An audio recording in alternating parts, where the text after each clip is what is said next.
జనసేన పార్టీకి ఉన్న ఎమ్మెల్యేల్లో నిత్యం వివాదాల్లో ఉండే నాయకుడు ఎవరైనా ఉన్నారంటే ఆయన పవిత్ర పుణ్యక్షేత్రం తిరుపతి ఎమ్మెల్యే ఆరణి శ్రీనివాసులు అని చెప్పుకోవాలి.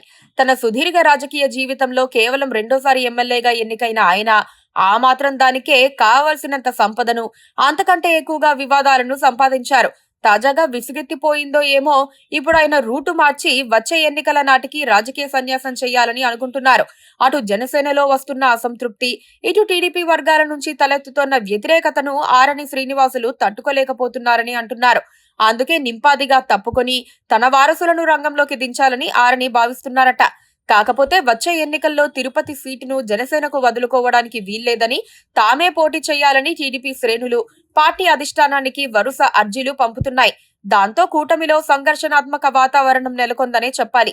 తిరుపతి అసెంబ్లీ నియోజకవర్గం నుంచి విజయం సాధించిన జనసేన నాయకుడు, సీనియర్ నేత ఆరణి శ్రీనివాసులు రాజకీయ భవిష్యత్తుపై ఆసక్తికర చర్చ సాగుతోంది.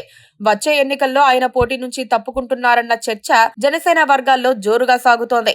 అయితే దీనిపై ఆరణి మాత్రం ఇంకా స్పందించలేదు.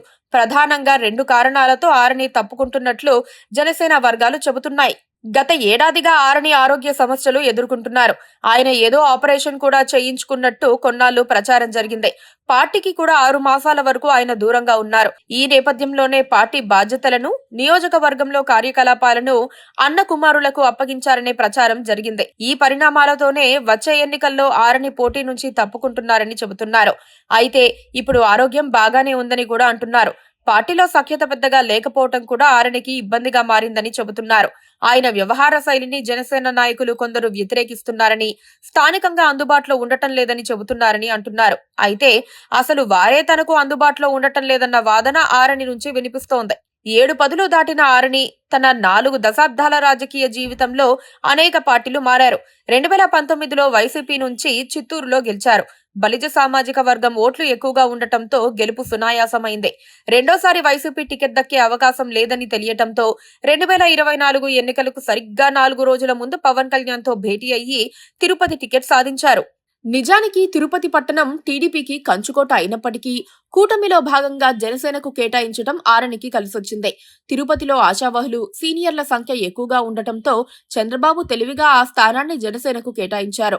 అందులోనూ జనసేన వైపు నుంచి కిరణ్ రాయల్ టికెట్ ఆశించినప్పటికీ అధినేత పవన్ కళ్యాణ్ మాత్రం ఆరణి వైపు మొగ్గు చూపి ఆయన్ను గెలిపించుకున్నారు. గెలిచిన కొద్ది రోజులకే ఆరణి కుటుంబం దందాలు మొదలుపెట్టింది. ఆయన అన్న కుమారుడు శివకుమార్ రంగంలోకి దిగి ల్యాండ్, శాండ్ దందాలు మొదలుపెట్టారు. టీడీపీ వారి భూములపై కూడా కన్నెయ్యటంతో సంఘర్షణ మొదలైంది. అదేమంటే కూర్చొని మాట్లాడుకోవాలని ఆరణి ఇస్తున్న సందేశం కూడా టీడీపీ నేతలకు నచ్చలేదు. ఆరణి మంచి సంపాదనాపరుడని టీడీపీ వర్గాలు ఆరోపిస్తున్నారు. వచ్చే ఎన్నికలకు ఇప్పట్నుంచే టీడీపీ స్కెచ్ వేస్తోన్న తరుణంలో ఆరణి శ్రీనివాసులు రూటు మార్చి తన కుటుంబ సభ్యులను రంగంలోకి దించాలని అనుకుంటున్నారు.